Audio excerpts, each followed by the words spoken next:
Hi everyone, Helen here, and this is English in Details.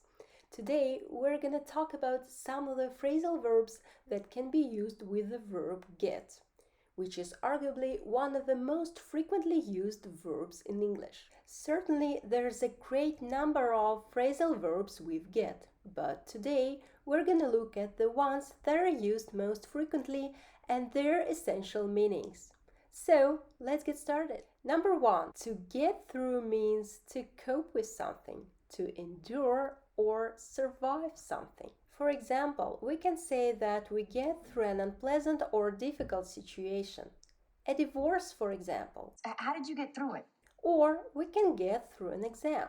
Second, to get to means to begin something or be ready to start dealing with something. A simple example is when your boss says, "Let's get to work." Hey, John, did you take care of that ficus yet? I'll get to it as soon as I'm done here. To get to someone can also be used in the meaning of to bother someone or to put somebody out of temper. You're not going to get to me that easily. Imagine that you're walking through the forest with a friend of yours, and you know that every forest is full of mosquitoes, right? So they start biting you one by one. So you can say, "Gosh, those mosquitoes start getting to me." 3.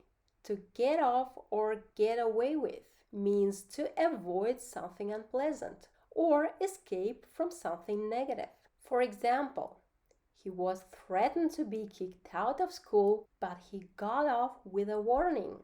He took your hand? I got off easy. 4.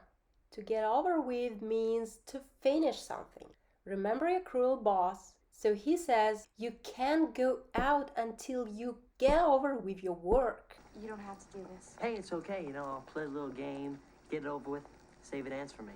5. To get ahead means to achieve success.